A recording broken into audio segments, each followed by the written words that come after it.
So today we're going to start talking about related rates and differentials. So the idea of a differential is not all that big of a deal. It's just a variety of ways to actually express a derivative. So we're going to go ahead and sometimes we're going to actually say that are taken with respect to a given variable. So sometimes we like, dy dx. In fact, I think we've done dy dx throughout this year a whole heck of a lot. But in fact, when I mentioned the idea of the balloon blowing up, what would that be? It wouldn't be, the dv dx. It would be dv dt. It's like, how does the volume change with time?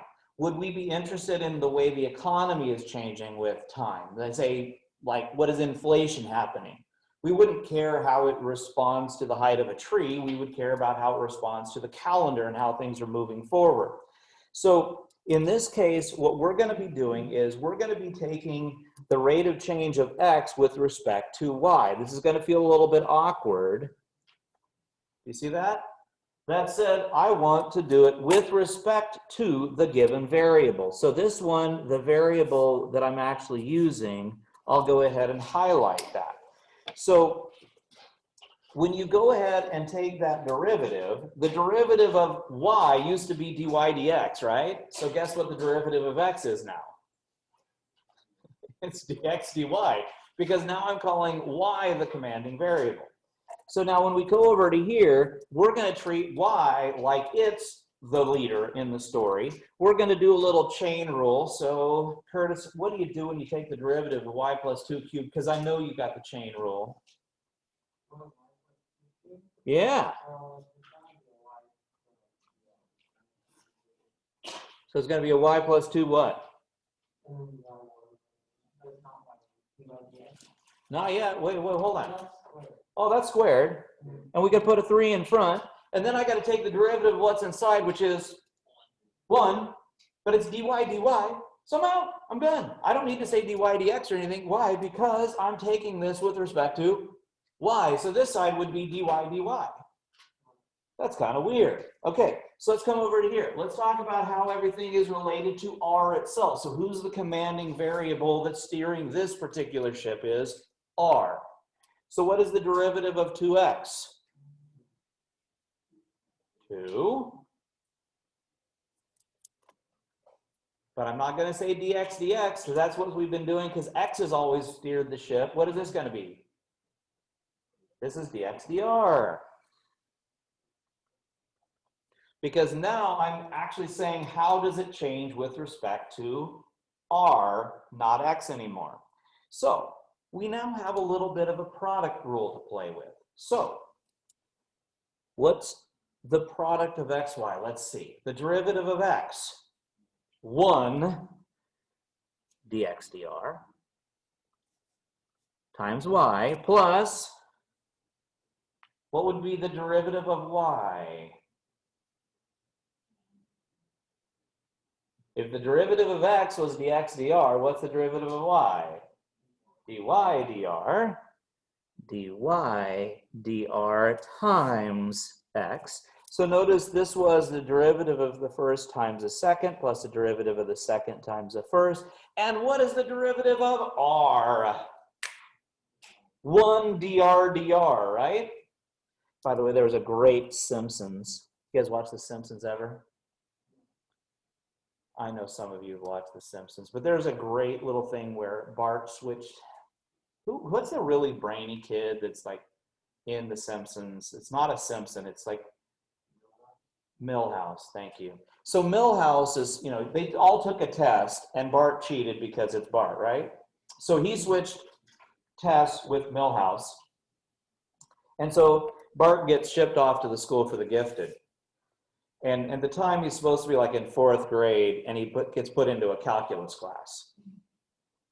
And in that calculus class, the butt of the joke was that they did a problem and it was r squared dr, true story. And everybody in the class laughs except for Bart because he's clueless. But how else could you write r squared dr? Was r times dr r. RDRR. It's kind of a dumb joke. I just remember, like, The Simpsons actually did legit calculus in an episode. I was rather stunned because they brought out this RDRR thing. I just thought that was funny. Okay, so we're going to do it with respect to t this time. Now, you guys don't have a t in here. So you're not going to have a dt dt anywhere in here, but you're going to have dx dt's and what else? Go for it. Do it. It's not a pretty looking answer, but we're not doing a lot of it. We're just going to do a little teeny bit of it.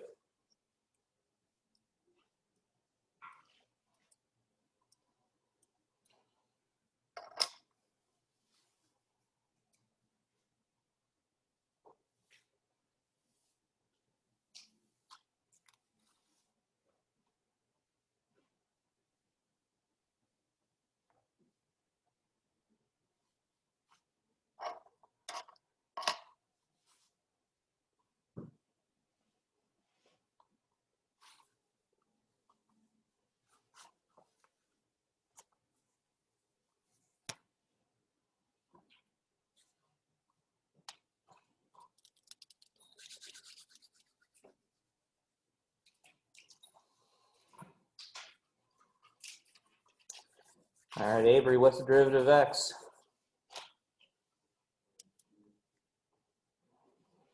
I think I heard you say dx dt, and I would agree with that. Mary, what's the derivative of 2x squared?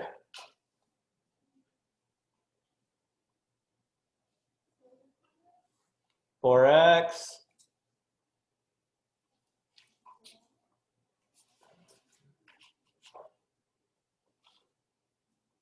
What are we taking the derivative with respect to? You forgot your dx dt, so that would be 4x dx dt times y. See, this is a little obnoxious. All of that is the derivative of the first times the second.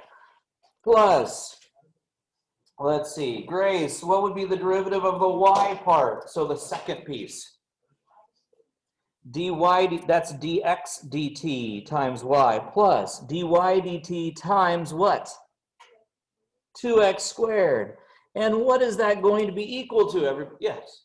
I had a question about the 4x. Yes. 4 dx dt. Oh, because what is the derivative of 2x squared? What does the power rule tell me to do to that power? Is bring it down and multiply it in front. So it should be 4x to the first, shouldn't it? Right. Oh, so The x is still there, and then I have to say, oh yeah, but I'm talking about how x relates itself to t. And what about the 5? Oh, 0. That's nice. Okay, now, that's all good. That's all I wanted to basically address to you is when you start playing with respect to something else, because in the real life problem, do we have a case where, let's say someone is building a house and you're starting to, say, build the walls. So would the height of the walls be changing? Would the surface area of the walls be changing? Would the volume that it would contain be changing? All of these things are changing, but it's changing with respect to time of construction because all that stuff is happening. Real world problems often do that. What about if you had, if I had a big cylinder and I started pouring water into it? What's changing? dV dt. The volume would be changing. What else is changing?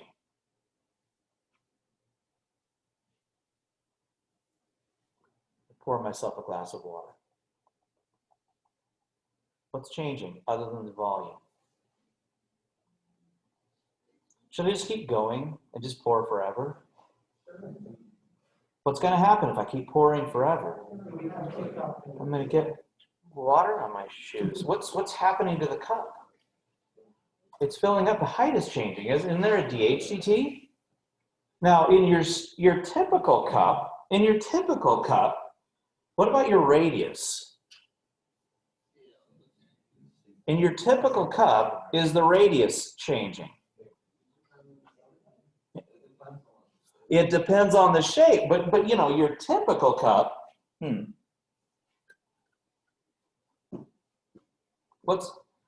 is there a dr dt in this one? Well, right. No, you're right. But most of the way through, you would say that this dr dt is a constant, isn't it? By the way, what's the derivative of a constant? That's your friend, by the way. You want to watch for that. So when we do related rates, you want to watch for constants. Now, would the height be a constant? No, the volume's not a constant, but the radius would be a constant. But you're right. If instead of doing this, if I went in and I got like a snow cone, and I started pouring a little syrup and stuff in there to make my snow cone tasty, what's changing now? Radius, volume, height, surface area, obnoxiously everything. Isn't everything changing there? So you want to watch for that to see where there are constants and where there are not. But a lot of times what you're talking about is how something is related to something else, okay? So let's go on. So the height of a tree. Now, what would be the way in math we would talk about how the height of a tree is changing? dH dt. So dH dt, and it says the height of the tree is increasing at 3 feet per year. So what would I put over here on this side is I would write 3 feet per year. It says the area of a circle is decreasing. The area of a circle, that would be dA dt. And for what it's worth, usually H is a lowercase, A is usually an uppercase. When we talk area figures, we usually use a capital A. And it says it's decreasing, so what should I do? Just make it negative, no big deal. -2.5 centimeters squared a second. Now that does bring us to something that does sometimes, I will admit, hook me because I'll be working through a problem. I do get careless because I'm looking at the big picture and I get hooked by little things. Notice that time can be measured in a wide variety of ways. Do you think someone would ever be rude enough to put a different time signature in a problem in a couple of different places where they talk about days over here and then hours and then you have to convert them? Isn't that mean when they do that to you? Anyway, that does happen. So can you go ahead and do the last two? And then we are going to do our first actual related rates problem.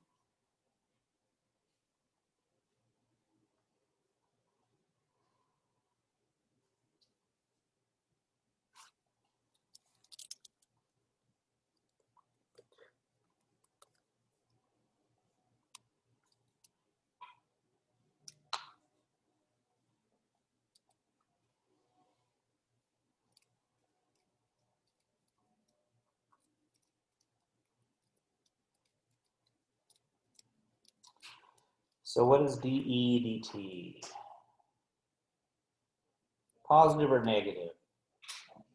That would be positive because it says it is increasing at 45 students per year.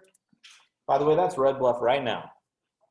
That's kind of where we are. We're in a pattern where we're increasing the number of students. Is that a good place for school to be? Honestly, we're funded based on how many people are here. So is it good that more money comes in? Not in 2020, because as all things in 2020 suck, this is another one. Yeah, believe it or not, the state decided to they were going to cut funding, and then they said, you know what, never mind, we're not going to cut funding. We're going to leave you okay. We're like, yay, on last year's numbers. And we're like, hey. So we have more students, but we have the same funding, which means they didn't cut us, and by not cutting us, they cut us $800,000. Strategy. Hey. Hey. That kind of sucked. I didn't give you a pay cut, I just reduced your pay. Okay, there you go. It makes sense if you're California. Okay, moving on. And they sound good? It does sound good. You know, it's funny, back when I was in LA, my first teaching job was in LA Unified, and there had been a strike there between the teachers and the district a couple of years before I got there. And there was still some bad blood between different teachers because some people crossed the picket line and others didn't, and the whole. But they did this whole thing because it was another time when there was a budget crisis, and so they cut the teacher's salary by 5%. Now, that may not sound like a lot to you guys, but trust me, if you get your salary cut by 5%, it's a lot because milk never gets cheaper. It stays the same. Gas gets more expensive. Your mortgage is never changing. So that 5% just means, ouch. You know, you have the same bills, you just don't have as much money. And so later on, what happened is the district relented and they gave everybody a 5% pay raise. And everybody said, yay, we won, we got all of our money back. And all the math teachers like, yay, They did, and that was a ploy the district picked. And you know what? Most people avoid math, and the math teachers could not convince everybody that they were wrong. And everybody, we won! And the district sat back and went, hee because they did actually cut everybody's salary a little bit, but not much. So, I mean, it's still a win for them because at least they weren't getting cut 5%. It was a small amount, but whatever. Okay, water's being drained, that would be what? That's dVdt. And since it's being drained, it would be negative 25 gallons per hour. Cool? Now, here's the place where, sadly, most of us probably do not know our geometry formulas. And this is a place where I'm going to need you to start memorizing some of them because these will pop up. Now, sometimes I will be kind to you and I will hand you a formula. Sometimes I will not. Should you know the area of a circle? I will be very upset if you do not know pi r squared. Should you know the circumference of a circle? 2 pi r. I hope you know that one. When it comes to some hard ones like the volume of a cone, I doubt many of you remember the volume of a cone or the volume of a pyramid. So sometimes I'll hand you the formula. Sometimes I'm going to want you to know it. So here's the story. The volume of a sphere is 4/3 pi r cubed. That is a true statement, which, by the way, I'm going to write over here another one just because we will use it upon occasion. The surface area of a sphere is 4 pi r squared.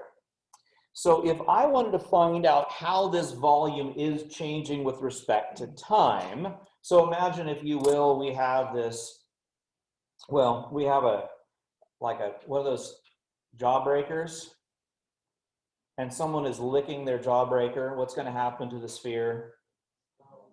It gets smaller. My father-in-law used to like those jawbreakers, and it horrified me because it's a sensory experience for everybody else around you when you have one of those large jawbreakers, because then you have to hear. Food should not be heard. Food should not be heard. That's just my opinion. dVdt equals 4 pi r squared. Did I take my derivative correctly? The derivative of v with respect to t is dVdt. But what does this then need? It needs a dr dt, because I was not taking dr, I was doing dr dt. Is that on accident? That answer is that answer. Because what happens with power rule is you drop 1 unit, don't you? So what's a little bit interesting is when you drop from volume, which is a third dimension, down to a surface area, which is a second dimension, notice that the derivative of the volume is the surface area. What's the area of a circle? Pi r squared. What is the derivative of the area of a circle?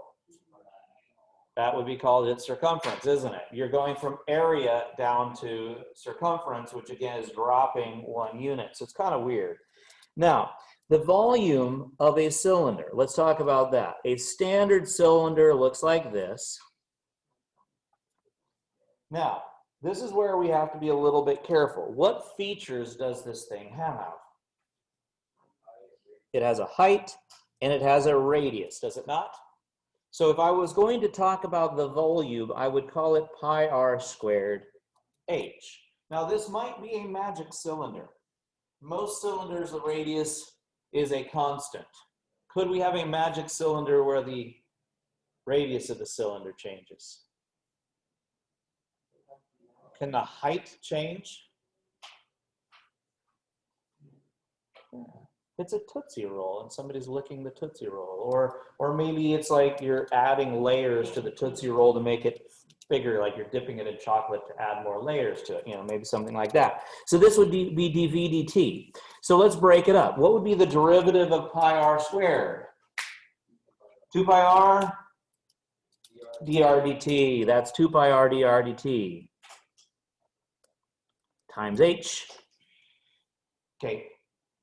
Do you notice that product rule could be a little bit of a booger here? You got to be really, really careful. And then what would be the derivative of the h part?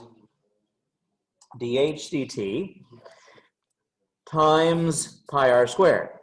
So that technically, everybody, would be the volume of the cylinder changing with time. Now, what will happen sometimes when you're working on these problems later on is it pretty typical for the height to be changing in a cylinder, like putting water in, draining water out. But the radius is often a constant, right? So what would happen if the radius was constant? Then what is dr dt? It would be 0, because if it's a constant, it's not changing, and then all of this stuff would just go away. So as a theme, why do all math teachers tell you to watch very carefully for constants? What does it do? It reduces your complexity by a lot, doesn't it? Okay, so a cone whose vertex is down, that's kind of important. We've got this cone, and we're going to pour liquid into it. So that looks like this right here. Let's see if anybody remembers the formula for the volume of a cone.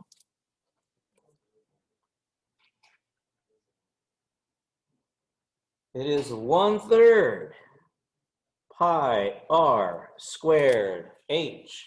Now, bad news right now is you just have to believe me on that. The good news later on is we will actually prove that that is the formula using the beauty of calculus, because we can actually show you where that formula comes from.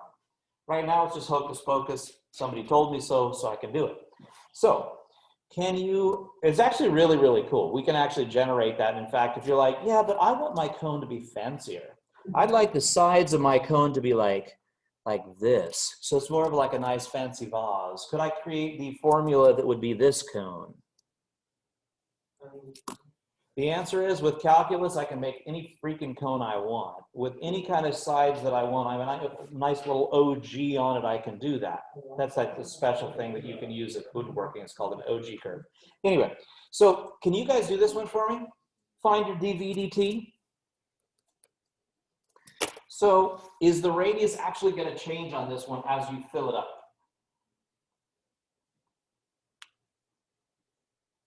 Yes. Is the height going to change? Of course it is. So we will carry on and do some cool things in just a moment with that.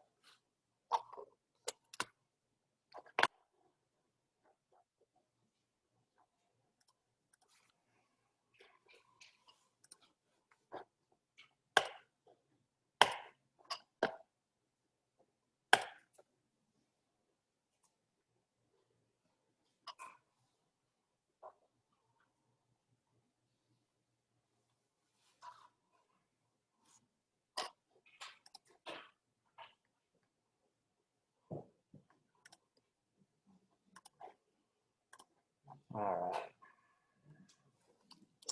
So this would be 2/3 pi r h dr dt plus 1/3 pi r squared dh dt. You guys all right? Now, by the way, the commutative property, that sounds like a fancy thing, but the commutative property of multiplication still stands, meaning you can put these in whatever order you want. Since they're all being multiplied, you can move them around. So if you put the h after the dr dt or before, I don't care. It's all good, okay? Since you're multiplying them, it doesn't matter with which you do that. Now, here comes the first legit example. Now, this is kind of funny. This is how this works. So what we're going to do now is we're going to imagine that we have this crazy curve. Now, you guys remember what x to the fourth looks like? X to the fourth looks like a parabola, but it's a little bit flattened down at the bottom. And so it's this curve that kind of looks about like this. It kind of just flattens out and goes like this. And we've got some particle going this way along the curve. Now, what I want you to notice is the particle is moving to the right at 5 units per second. So at first, in that first moment of time, what can you tell me about its motion? When it's down here, because that curve is flat, it is moving to the side at 5 units per second. Is it also going to go up? But not much, right? But what happens when you get out to the side? What happens if you try to move to the right 5? What's it going to force the graph to do? Go up like a lot, isn't it? Like that's going to be really amplified over time. So we're going to kind of see what happens. So what we want to do is we want to find dy dt given certain parameters. So you know that the amount of y change is going to depend on where on the curve it is, because the further to the right you go, the steeper it gets. So a little movement to the right is going to produce a tremendous amount of movement up. So what is the derivative of y? Well, that'd be dy dt, because we're doing it all with respect to time. This would be 4x cubed dx dt and 6x dx dt. Now, right now, that's not that big of a deal, but for the first time, we can actually do something and actually talk about really what happened. So what does it say dx dt is? It's 5. Now, by the way, I want you to notice that I did not plug anything in until after the derivative was taken. That's really important. Every year I have people who want to plug in early, don't. What can you plug in early in a problem? Is constants. If anything is a constant, it will never change, so go ahead and plug it in and get rid of it. But we know that dx dt is 5. What else do we know in this problem? That's x is 2. So we put a 2 over here. So if x is changing at a rate of 5 units per second, this whole thing is 220. So if the thing is moving to the right at, say, 5 meters per second, what's happening? At that same moment, it would be rising at 220 meters per second. A lot of motion up, which kind of jives with the picture, doesn't it? So it'd be 220, say, units per second. I don't totally know what those units are. Okay, so now let's go to the next one. We've got this gas that is escaping from a spherical balloon. Somebody's up in their hot air balloon, and we have a hole. Sadness. At what rate is the radius changing when the volume is 400? Because clearly, is it a problem if your balloon is huge and you lose a little bit of air? No, they're actually designed to do that. That's okay. But what happens is the smaller it gets, the bigger issue this 10 becomes, isn't it, if you kind of think about it? So what's the formula for volume here? Volume of a balloon, a sphere, 4/3 pi r cubed. So can you guys take that derivative with respect to time?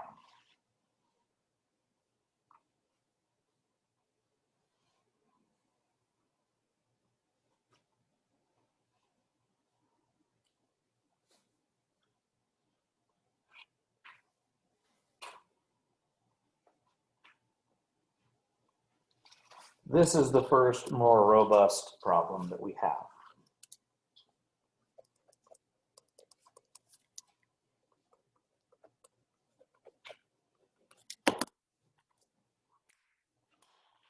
What do we know right now?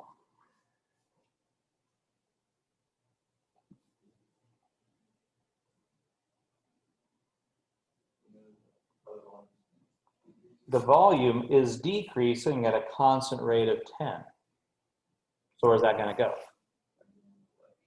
That's going to go dv dt. Cool. Do we know dr dt?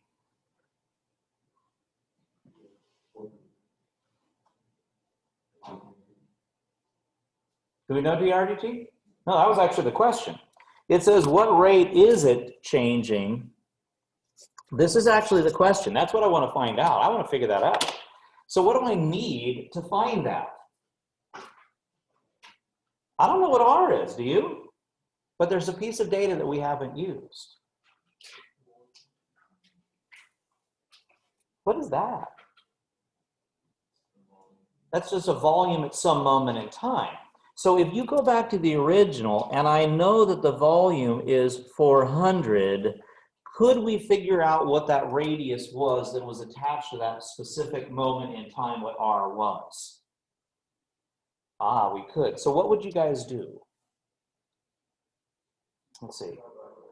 Let's divide by 4/3, also known as multiply by 3/4, which would be 300. That was kind of nice. What would you do next? How about divide by pi and take a quick cube root, and I would have 300 over pi would be r cubed, so it would be the cube root. So do we now know the instantaneous value of that radius that was attached to this moment in this picture? We do. So we can just go ahead and say 4 pi, we've got r squared dr dt, and right in here it's the cube root. Sorry, everybody, I know that looks terrible that someone would be so awful as to do that, but that's what we have. And so what's left to do to finish my story? I just have to divide all that junk out. Now, is that going to be a pretty answer? Nah.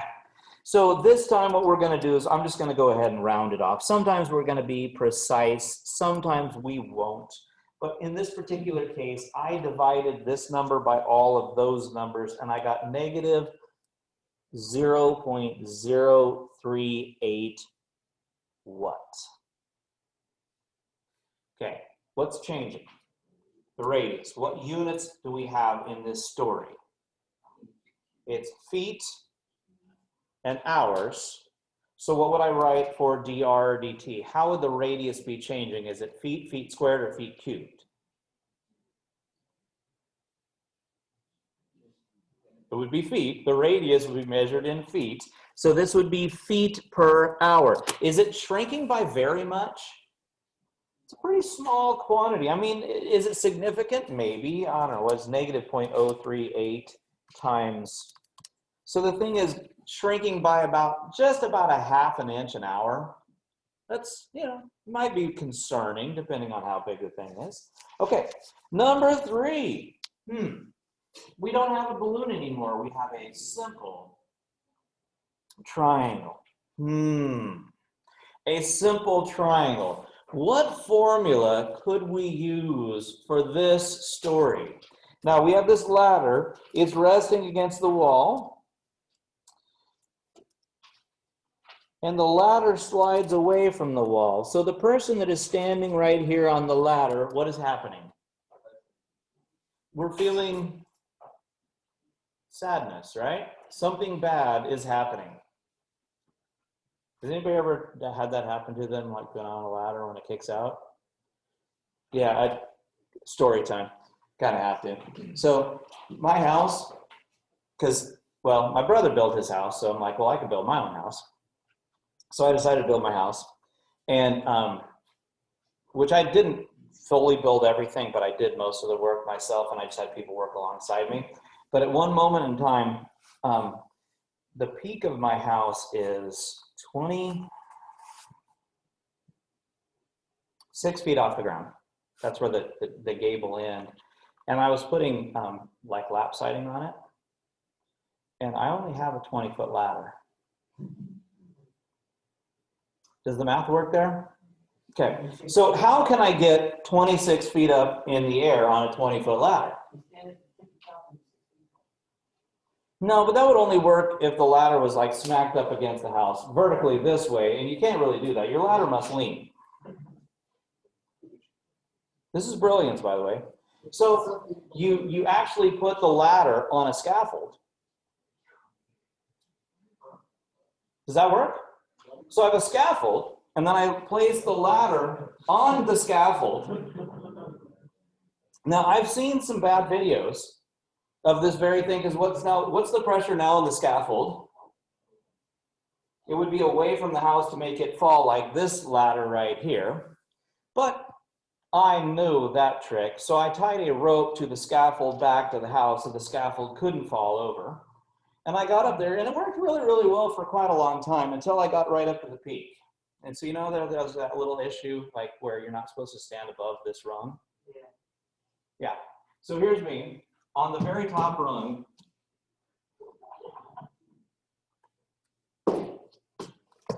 I literally was like smashed up against the house.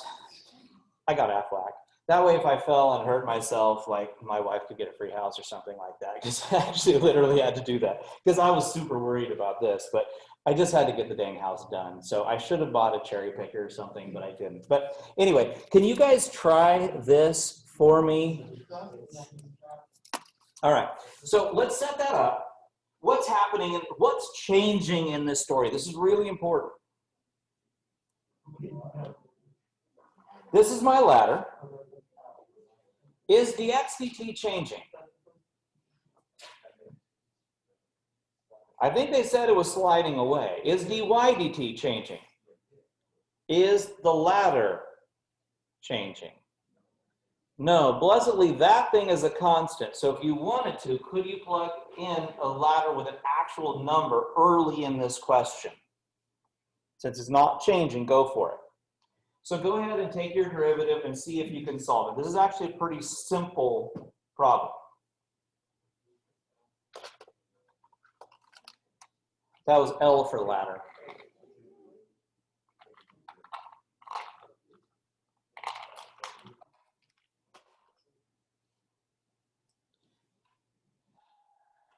I way too many times had to have ladders on top of scaffolds when I built my house. A tall roof is a fun thing in theory. It looks cool when you're building it. It's a little daunting.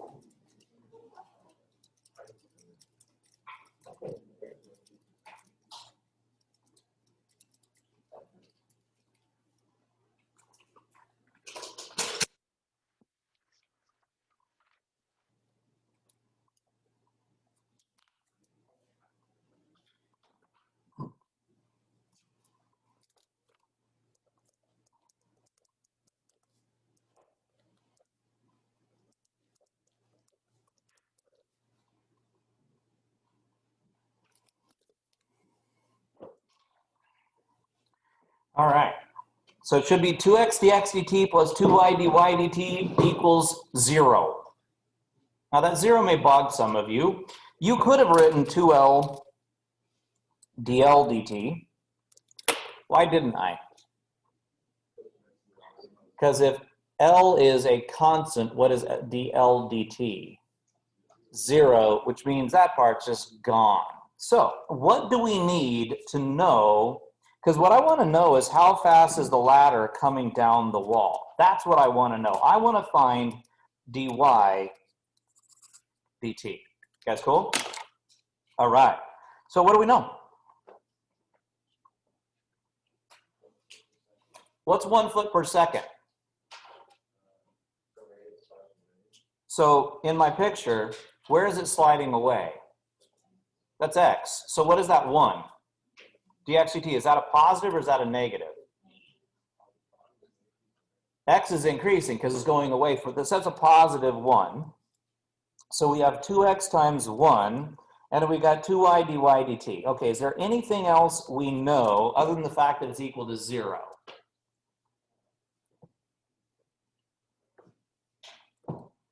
Well, it told me the ladder was 10 feet long. That could be helpful. Did it give me a snapshot in time?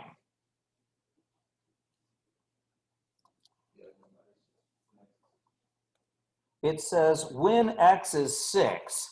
Well, gee, we're being very kind to you. Anybody know what the magic missing piece is? 6 blank 10. What was it? 8. Because there's a 3, 4, 5 triangle you've seen a whole bunch of times. We did this last year when we were doing Pythagorean triples a bunch. Just nice, easy numbers. So what do you know about x right now? At this moment in time? It's 6. What do you know about y? It's 8. Can you find dy dt without too many headaches? Just a little move around. And let's make sure we write our answer in reduced form with the right units, because units matter. So for the moment, I'm going to be satisfied. So we went through all this, we defined our variables, we went through, we solved it. So if you were explaining to a friend what happened, you said, oh, shoot, the ladder is sliding away from the wall at 1 feet per second, and therefore, you are falling at what? At 3/4 of a foot per second at that particular moment. Now, will that always be 3/4 of a foot? I think you know better. When are you going to fall the fastest? Yeah, the closer you get to horizontal, the worse the fall becomes, because all of a sudden, you know, it just plummets very, very quickly. Okay, we're just going to do 2 more, and then I'm going to call this good. Okay, so water flows at 8 cubic feet per minute into this cylinder. So what did I just hand you? Water is flowing in at 8 cubic feet per minute. I gave you dV dt, didn't I? So this little piece of information is dV dt equals 8 feet cubed per minute into this cylinder whose radius is 4. By the way, that is a significant little piece of data. What am I telling you about the radius? It is a constant. That's nice. So how fast is the water level rising when it is 2 feet high? Now, this is kind of an interesting thing that's going to happen. So let's go through it. What is the volume of a cylinder? Do you guys know what the volume of a cylinder is? Pi r squared h. So there are 2 ways that you could handle this problem. One way is we just go in and we say dV dt equals 2 pi r h dr dt plus pi r squared, why did I write equals, plus pi r squared dh dt. Are you guys okay with that so far? I think we've done that a couple of times today. But see, that's kind of stupid. Because what did we say r was? A constant. So if we had just said, oh, this is 25 pi h, what is the derivative if we just went to here? What would that derivative be? dV dt would be 25 pi times dh dt. Would that have been faster? Why can I do that? Because the radius is a what? Constant. So I don't need to talk about dr dt. Now, by the way, you might be looking at that and go, hey, Mr. Penner, that's not right. Well, this is so simple. But guys, what's dr dt right here? Did I screw something up? Oh, yeah. Thank you. Yeah, that was supposed to be a 16. I have 5 in my head. I don't know why. That's supposed to be 16. Thank you. Thank you. That's why I was seeing concerned looks out there. But guys, what is dr dt, everybody? 0. What was r? 4. So what is this right now? Isn't it 16 pi dh dt? So we get the same exact thing. It just would have been a lot more convenient if we had plugged it in early. So when do you plug in early? Boy, that sucks. Only if it's a constant. Now, this is the part that cracks me up. It says, hey, how fast is it going when, oh, and by the way, this is 8 cubic feet per minute, right? Where do you put the 2 feet high in there? Because it says, how fast is it growing when it's specifically 2 feet high? Where does that 2 go?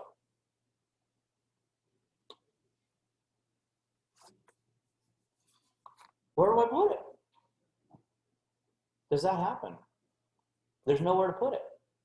I want you to picture it, honestly. As you pour up your cup, does it matter how deep the water is? It's going to come up at a steady level. So the rate of change when you first start at 2 feet, at 3 feet, since the radius is a constant, dH dt will always be the same number. So it really doesn't matter. This is the rate of change all the time. Now, what would be the units on that? It was flowing in at 8 cubic feet per minute. This would be in feet per minute. Now, is that a nice answer? No, I don't care. That is the answer.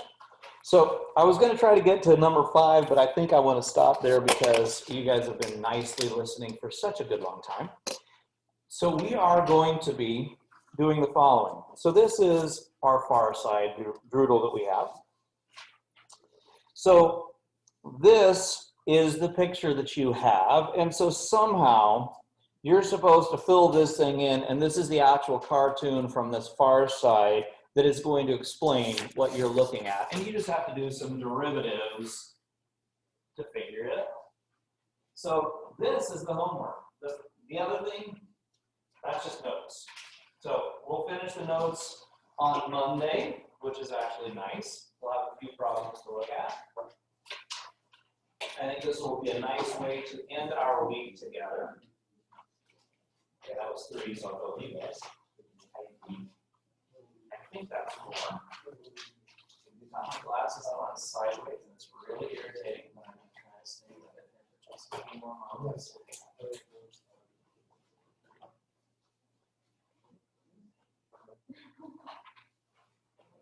All right. So feel free to work together.